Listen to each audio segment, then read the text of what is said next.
Good morning, and welcome to Allen Avenue Unitarian Universalist Church's in-person and online worship. Whether today is your first time here or you've been coming for years, we are so glad you're with us. My name is Caroline Marsden, my pronouns are she, her, and I'm serving as this morning's worship associate.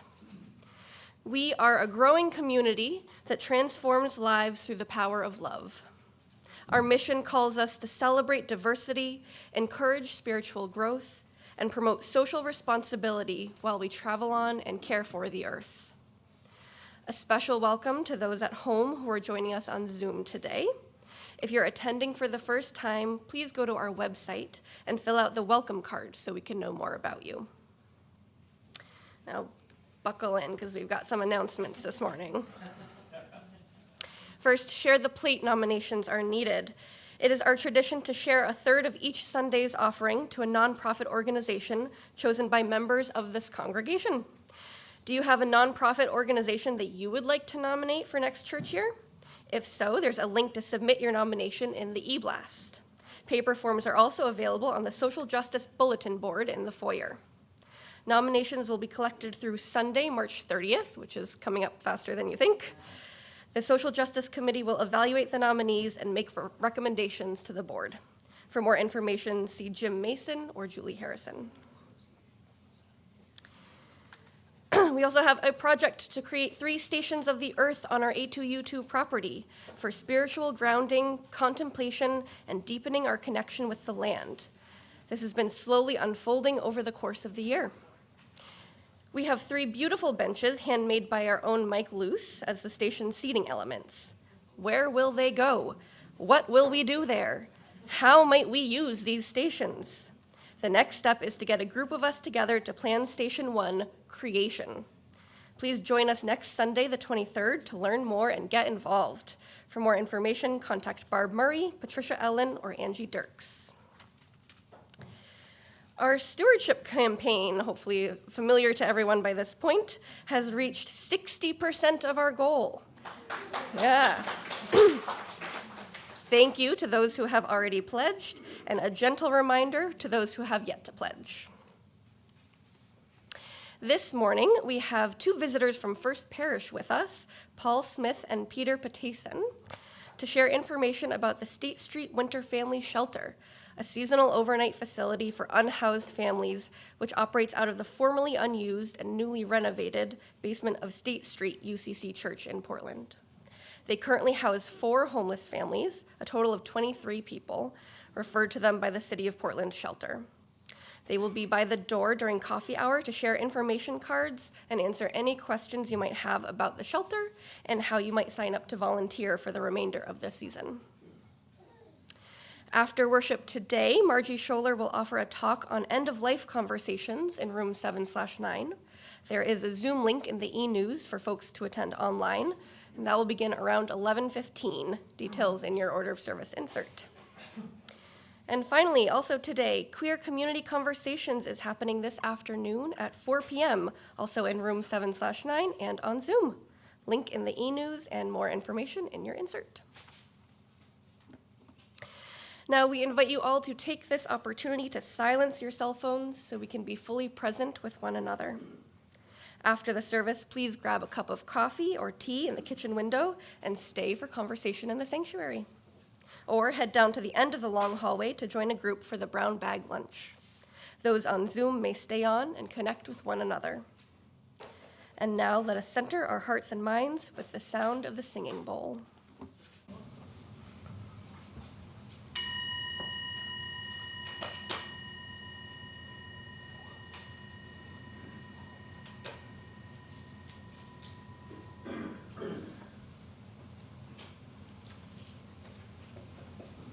Good morning. Good to see you. My name is Reverend Tara. For those of you I have not met before, I use the pronouns they, them, and theirs, and it is my delight to serve as the minister of this congregation, Allen A2U Church, or A2U2 for short. Today is special. We are beginning a 3-week journey through the Psalms, a collection of 150 prayers, most typically sung in communal temple and synagogue worship in the times of ancient Israel, compiled into the collection we know now, likely around the time of the fall of Jerusalem in 587 BCE. Really, Reverend Tara, we're doing a deep dive into your niche interest of ancient prayers in such a time as this? Yes, we are. Lean in and give it a chance. These prayers, these songs, as Hebrew Bible scholar Denise Hopkins describes, articulate the full range of human emotions: fear, praise, anger, thanksgiving, joy, despair, and invite us to express our faith in good times, in bad times, and everything in between. We'll pair these three categories of psalms, lament, thanksgiving, and praise, with what contemporary spiritual writer Anne Lamott calls the three great prayers: help, thanks, and wow.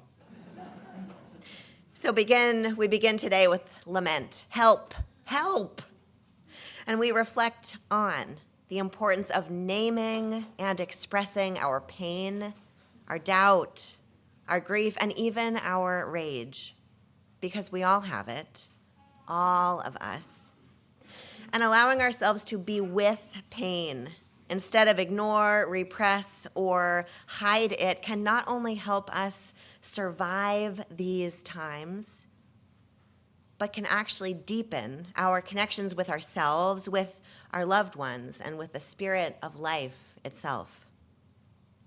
After the Time for All Ages this morning, where we will write a lament together as a group, our children and youth will head down the long hallway with Emily and Polly for a session focused on the UU value of transformation. Friends, as you settle into this, our precious time together, hear these words of invocation by Anne Lamott. We don't understand a lot of things, but we learn that people are very disappointing and that they break our hearts, and that very sweet people will be bullied, and that we will be called to survive unsurvivable losses, and that we will realize with enormous pain how much of our lives we've already wasted with obsessive work or pleasing people or dieting. We will see and read about deprivation and barbarity beyond our ability to understand, much less process. Side by side with all of that, we will witness transformation, people finding out who they were meant to be. So where do we even start? We start where we are. We find the sacred in our human lives. So whoever you are and whatever you carry on your heart this morning, come and be welcome in this place, and let us worship together.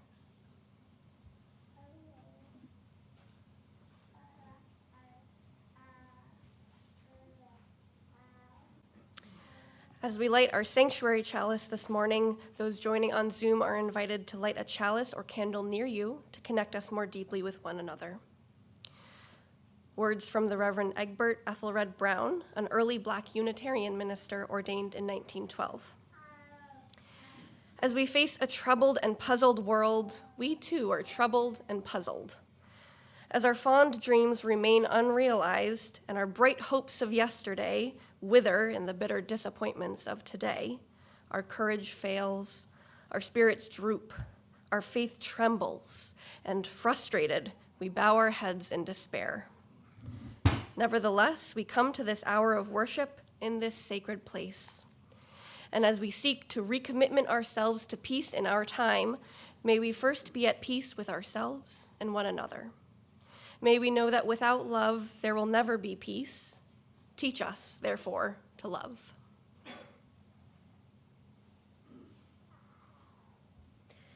We light a second candle this morning, too, a candle of community.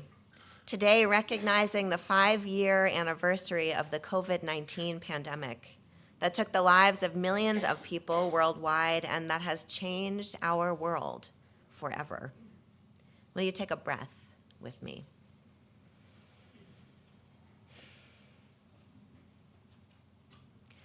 Our opening hymn is in your gray hymnal and will also be up on the screen. Number 281, O God, our help in ages past.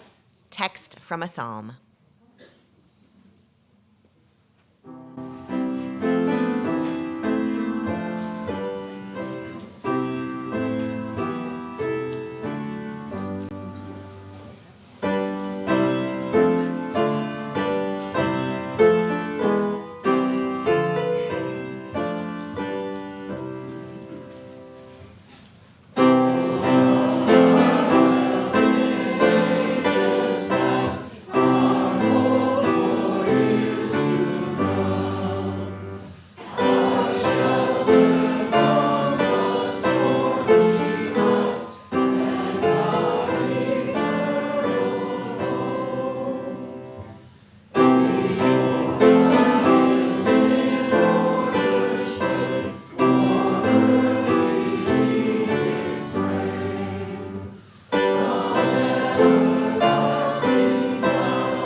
For the next 3 weeks, as I said in my call to worship, we'll be focusing on the Psalms and the ways in which their ancient wisdom might speak to us today.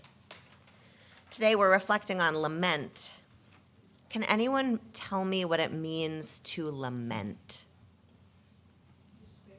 Despair. Mourn. To feel sorry for yourself. Anyone else? To what? Cry out in pain. Anyone else? Rage. Katrina really got it. It's to cry out, to passionately express grief or rage or sorrow or any of those feelings we typically think of as negative or hard feelings. In the ancient Hebrew scriptures, the people of Israel expressed their laments in worship to the God of their understanding. This tradition was an affirmation that the God they understood to be true could handle all of their pain, could handle all of the stuff they were going through. They didn't have to hide the parts of their lives or their feelings that were hard. While those of us who are here don't all pray to a God or pray at all or use the word God to describe whatever it is we understand to be outside of us, I still think there's deep wisdom in this tradition of expressing the deepest hurts and longings of our hearts, even if we're not sure who or what we're talking to. Some of you use the beginning phrase of prayers as to whom it may concern. Perhaps that's where you'd like to start. So we're going to write a psalm of lament together. The structure of a typical lament includes 4 parts. First, turning to the divine, whom it may concern, whatever you understand that to be, with the hard things you have to say. Second is complaining. Third is asking for help asking to feel the presence of love, asking for justice. And 5 is trusting, making the choice to have faith that you will be held in love no matter what you are going through. Using a modification of this, we're going to reflect on what we are lamenting as a community today. I'm going to read each part, get your responses. Emily's going to write them down for us. So part 1, some things that are going on in the world or our lives that are hard. Everything. Trump. What'd you say? Environment. Let's try to avoid individual names. Loss of democracy. Attacks on the vulnerable. Environmental health. Anxiety. Whitewashing. Poverty. What was that? March, mud. Destruction of trans rights. All right, let Emily catch up. She does need a bigger box. Sorry, Emily.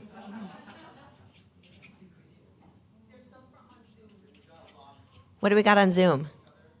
Loss of trust of each other and ourselves. Loss of livelihoods. Division. Cruelty. All right, pause. This part we could just hang out here all day, which actually would really probably speak the sermon for itself. You ready for 2? That's good enough. All of this makes me feel sad, hopeless, lamenting, angry, terrified, bereft, sick, disappointed, worrisome, embarrassed, ashamed, grateful that we can speak our truth.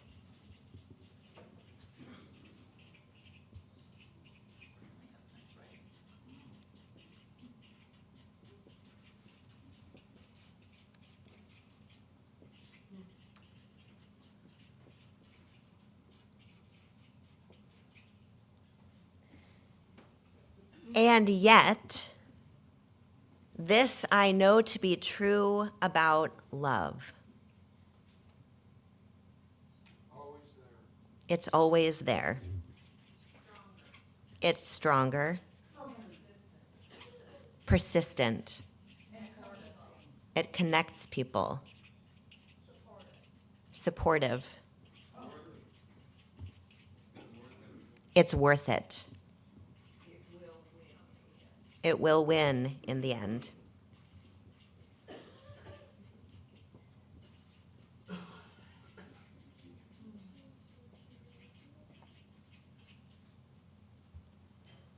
Because of that, I will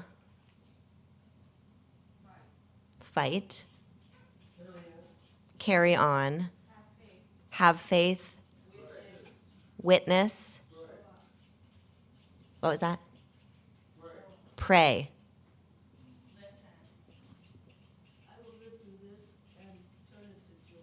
I will live through this and turn it to joy. Be there. Connect with loved ones, fight. That. Yeah.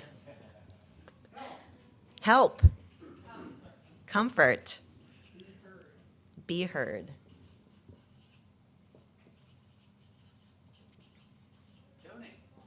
Donate.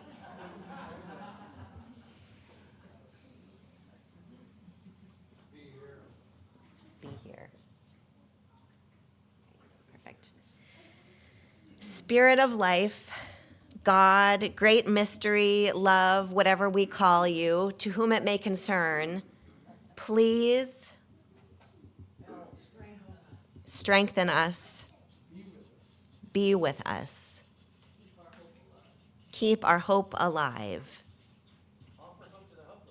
offer hope to the hopeless. Yeah, in the back. Give us a song of love. Provide. Help us focus.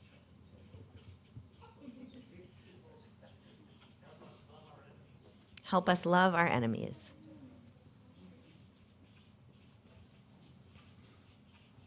What was like right before this? Help us love our enemies. What was right before that? Remind us that we have a long way to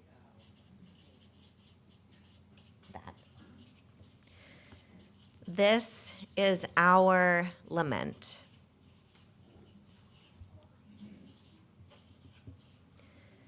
Holy One, you who we understand to be a million different things and more, we have a whole lot going on.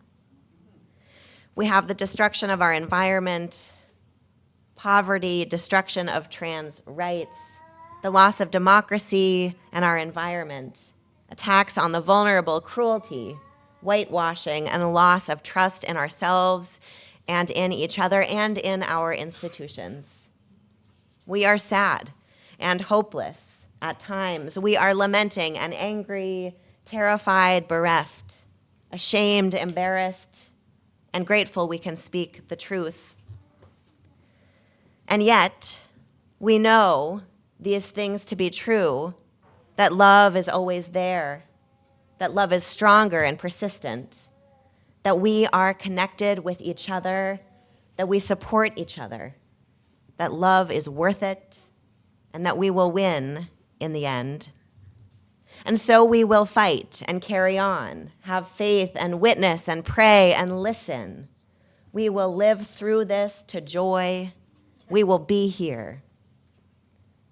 We will connect. We will turn this to joy. Connect with loved ones, help, comfort, and be heard, and we will donate. Divine love, help us to be strong. Strengthen us, be with us. Keep our hope alive. Keep our hope alive. Give us a song of love. Help us love our enemies. And remind us we have a long way to go and that you will be here with us. These things we pray in the name of love. Amen.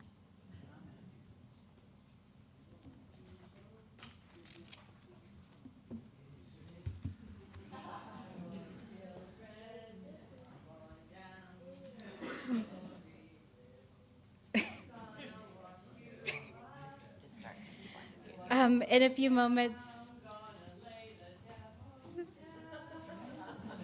and in a few moments, some of us will leave the sanctuary to enjoy religious education programming. But first, I invite our lamplighter, who I actually totally forgot about because I was lamenting and doing things in RE. Dala, would you like to light the lamp? Okay, Dala wouldn't. There's what? Polly. Yeah, Polly, do you want to do it?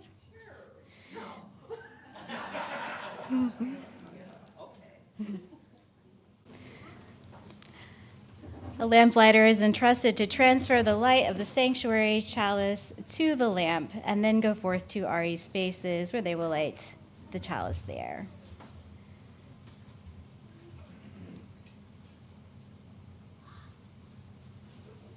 It's really harder than it looks. I invite those going to RE to follow the lamplighter as we carry the flame, expanding our sacred space.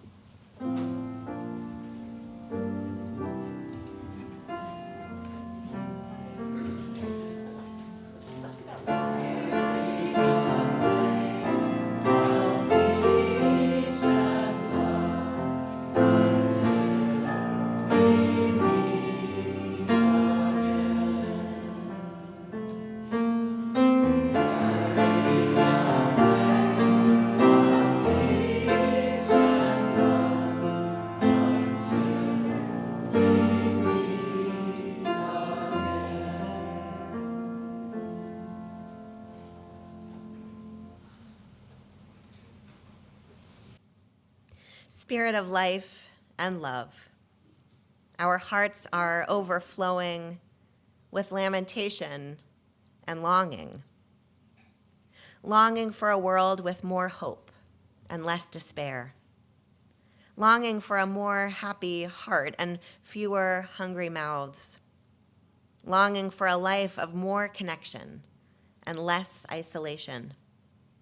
Longing for a brave love, a growing seed within us spreading far and wide, longing for a future of less consumption and more compassion. Actually, longing for that now. Longing for a government that quells hate and violence rather than generating it. Longing for a president that speaks truth. Longing for a nation that acknowledges its injustices and works to make them right. Longing for a presence with each of us of doing what is ours to resist racism and all forms of systemic oppression.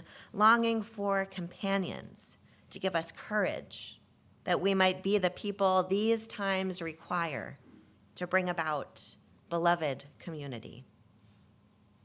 In this circle of care and compassion, we hold those who have shared their joys, their sorrows, for we know that this is nourishment for us all.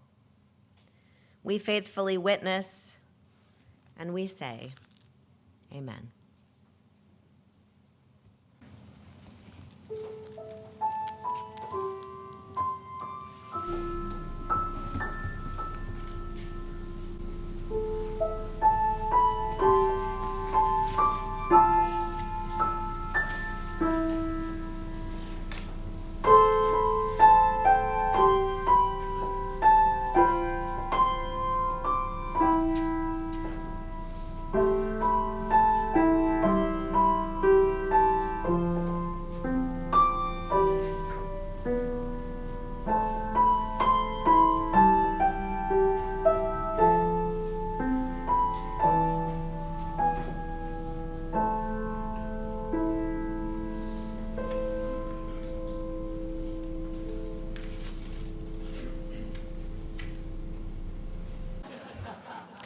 Now is the time in our service where we engage in the spiritual practice of generosity.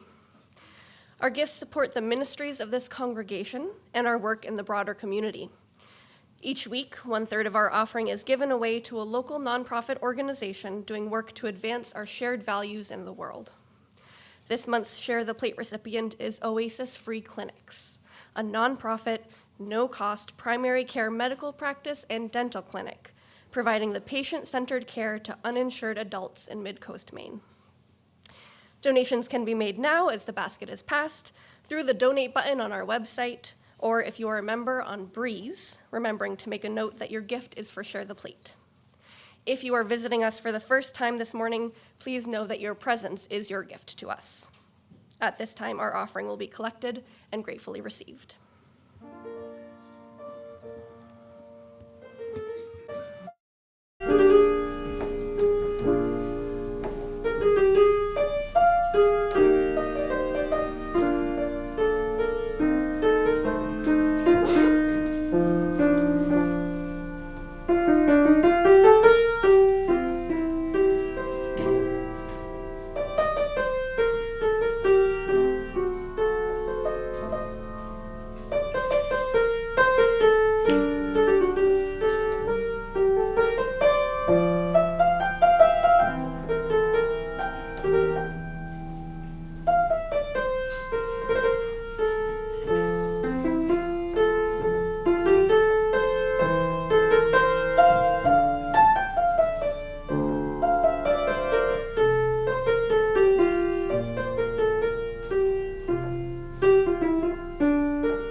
This reading is adapted from a piece in the October 2013 edition of Sojourners magazine, written by Mallory McDuff.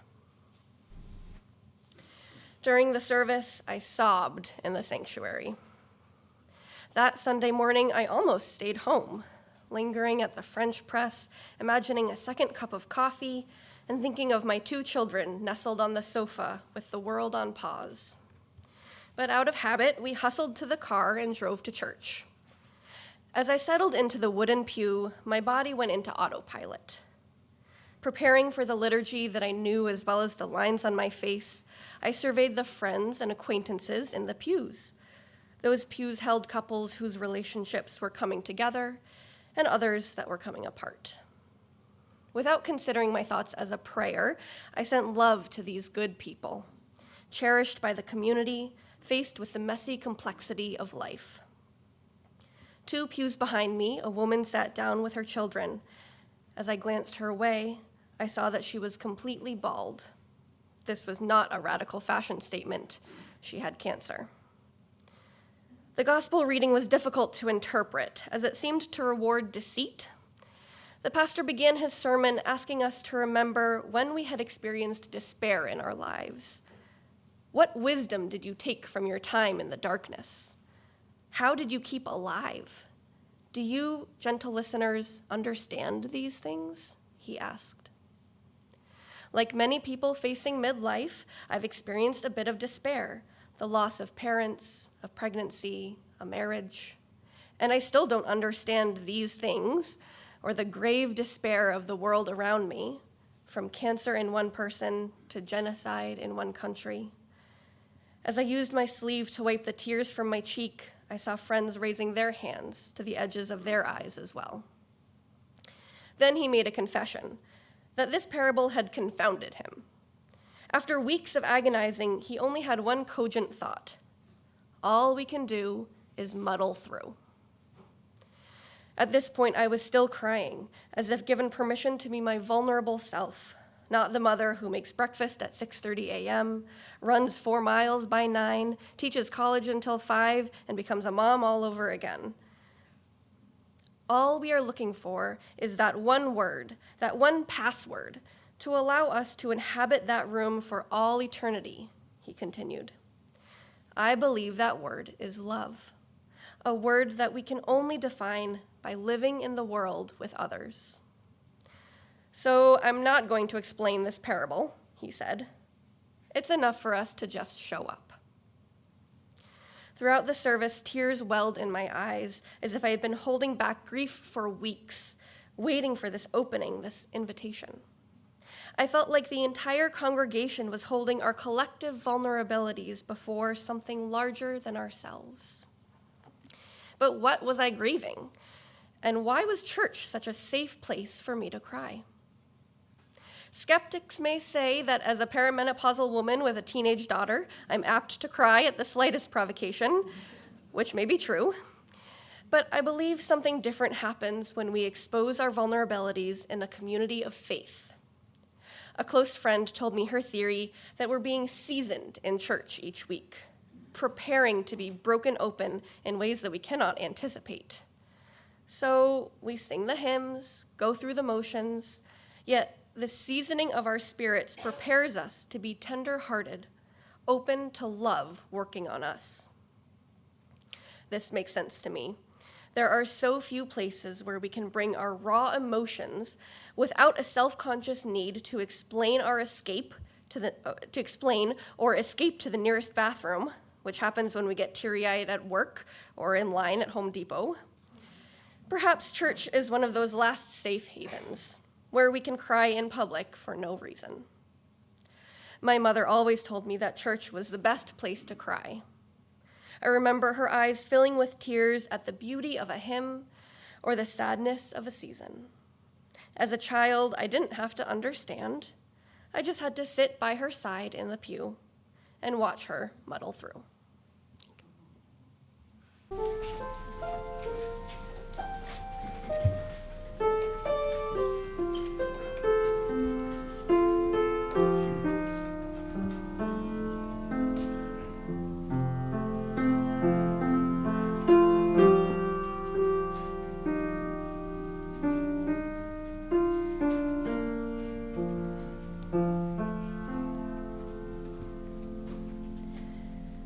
Why do you seem so far from me, O silent one? Where do you hide when fears beset me? I boast and strike out against those weaker than myself, even knowing I shall be caught in a snare of my own making.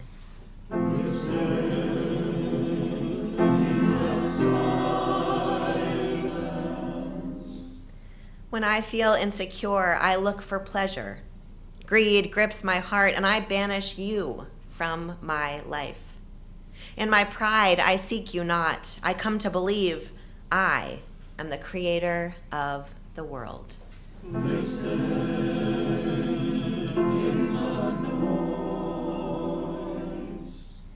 I even prosper at times. Your love seems too great for me, out of my reach. As for my fears, I pretend they do not exist. I think in my heart, I do not need you. Adversity will come only to others.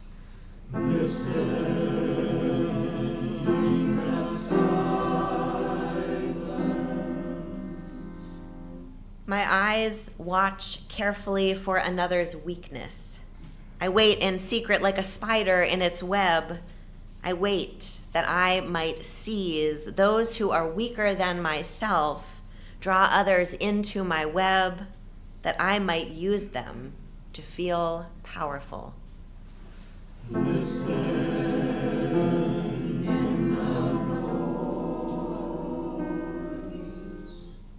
Like me, the fearful are crushed.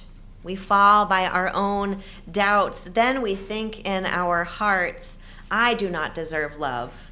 My beloved has forgotten me. I am alone with my fears forever.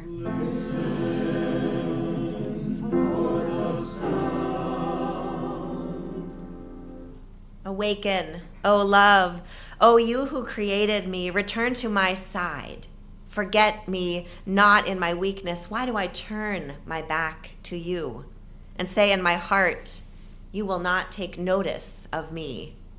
You do see me. Yes, you know my anguish and fears, that you might take me once again unto yourself. When I commit myself into your hands, you are ever my strength and comforter. Listen for the sound of the Spirit's voice. Break then the webs I have woven, seek out all my fears until you find not one. You are my beloved forever and ever. All that is broken within me will be made whole. Listen for the sound of the Spirit's voice. Great love, you hear my deepest desires. You will strengthen my heart. You will answer my prayer, that I might live with integrity and become a loving presence in this world. Listen in the silence. Listen in the noise. Listen for the sound of the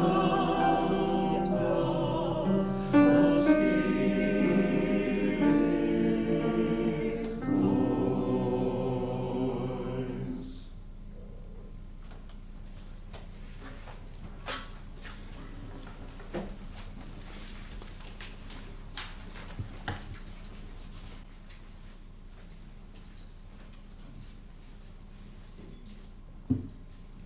We listen in the silence and in the noise. We listen for the sound of the Spirit's voice, and sometimes, when we need to hear it most, the silence is deafening.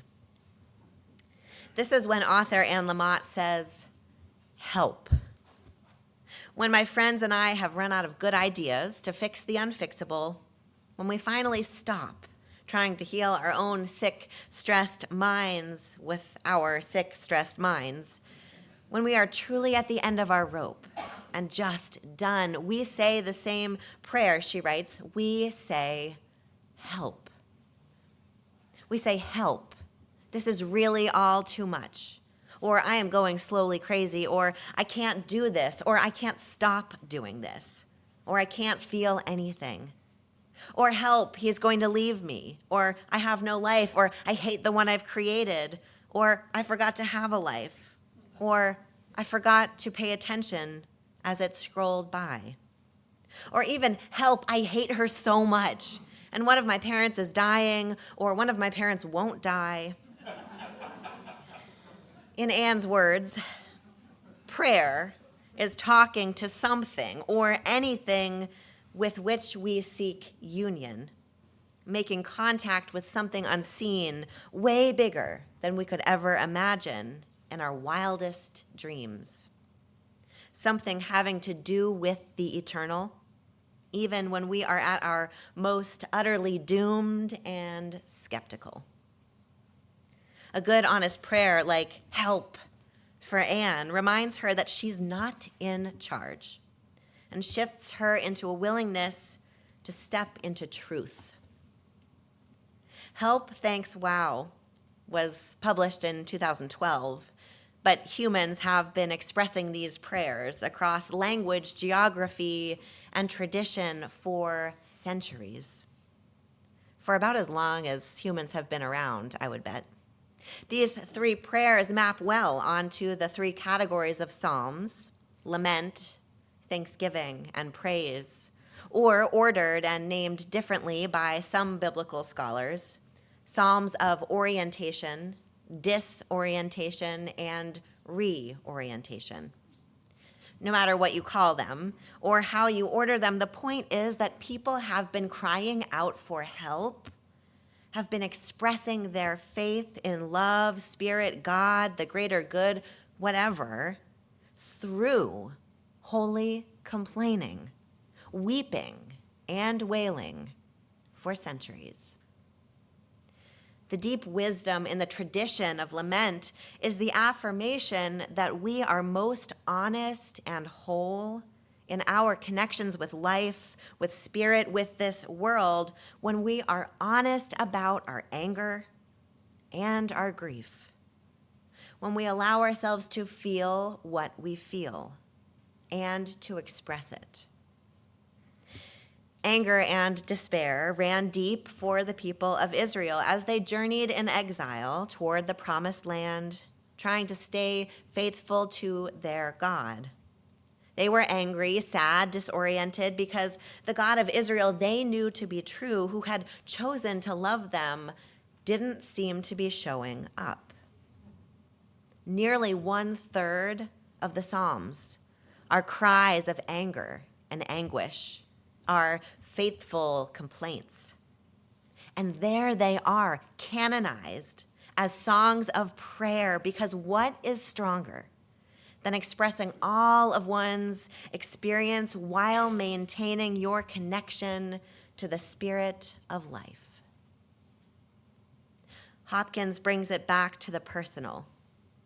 Despite the illusion of success, she writes, we experience repeated challenges to the order and reliability of life that shakes our confidence. And that's precisely what makes it countercultural. It flies in the face of the dominant culture, the ideology of success. So how did we get to a place culturally where we became so scared of hard feelings and so entrenched in toxic positivity? Through Hopkins' work on the Psalms, I learned about a sociologist, Robert Withnow, who, in Hopkins' words, identified a move from a spirituality of dwelling, anchored in houses of worship, denominations, and neighborhoods in the 1950s, to a spirituality of seeking in the 1960s, where people moved beyond established religious institutions and new spiritual centers emerged throughout U.S. society in the form of support groups and small groups.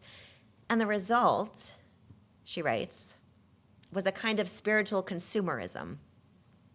The emphasis was on feeling good and satisfying our interests.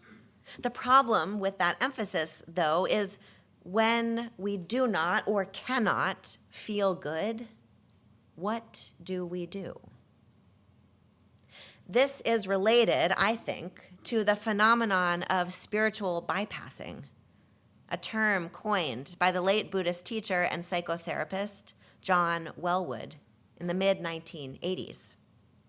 Spiritual bypassing, as defined by Welwood, is using spiritual ideas and practices to sidestep or avoid facing unresolved emotional issues, psychological wounds, and unfinished developmental tasks. Put differently, it's misunderstanding, distorting, and misusing spiritual teachings and tools. Welwood describes that in his Buddhist community, he noticed a tendency to use the goal of awakening or liberation to rationalize what he calls premature transcendence. Quote, trying to rise above the raw and messy side of our humanness before we have fully faced and made peace with it. When I first learned about this concept, I was on a leg of my own faith journey that included a lot of meditation and yoga and self-help books, which I still indulge in every once in a while. And I immediately knew I was guilty of just this. Think about your own life. Were you raised in a family or community that overemphasized the positive, and in doing so may have trained you to bury or numb out negative emotions? Or have you picked it up somewhere else along the way? Think of how quick we are to respond when we're really down or pissed off with, I'm fine, or no worries, or oh, I don't care. But maybe also struggle with anxiety or uncontrollable rage when we finally boil over. My dad calls it seeing red. I firmly believe that John Welwood was on to something, because the truth is that in repressing how we feel, whatever feeling it is, we cut ourselves off from experiencing the fullness of who we are as humans, created and ever held in love. We don't have to look far to see something that distresses us profoundly. We live here in the world, after all. I picked a book up by Tish Warren on Compline prayer off my shelf while writing on Friday, and I flipped open to a page where I'd highlighted this. There is truly plenty to be upset about, plenty of loss to mourn, plenty to lament. The church's prophetic witness to an outraged culture is to be a people who know how to weep together at the pain and injustice of the world, past and present, and at the reality of our own brokenness. Our prophetic witness is to be a people who know how to weep together at the pain and injustice of the world. I believe that a people who weep, who wail, who allow all of life to flow through them and be released, that doesn't skip over the hard stuff or shove it down or avoid it, I believe that is a brave people. That is a hopeful people. Another contemporary writer, Cole Arthur Riley, who is a Black, disabled, recovering Christian, offers these words. She says, in lament, our task is never to convince someone of the brokenness of this world. It is to convince them of the world's worth in the first place. True lament is not born from that trite sentiment that the world is bad, but rather from a deep conviction that it is worthy of goodness. Lament is not anti-hope. It's not even a stepping stone to hope. Lament itself is a form of hope. It's an innate awareness that what is should not be. Our hope can only be as deep as our lament, and our lament as deep as our hope. In my experience, my cries for help and expressions of sorrow and rage rarely end in a tangible result. Yet, when we name and release, we are changed. If I'm in relationship with my anger and my pain, if I can value and care for all parts of myself, then I can do the same for you. Then I can love you just as you are. As absolutely screwed up as this world is, as our lives can be, there is an all-encompassing mercy, a broad love, many kind hearts, and we are held. And as we are held, so too we are called to do the work inside and out, so that grounded in the realness of life, in relationship with all that is, we may be equipped with softness, tenderness, and also grit to wait and work and watch and weep and muddle through, always together, never alone. May it be so. Our closing hymn is number 1012 in your teal hymnal, or up on the screen, When I Am Frightened. Dale will play it through once, and then you are invited to rise in body or in spirit as we join our voices as one.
grounded in the messy realness of life, in relationship with all that is.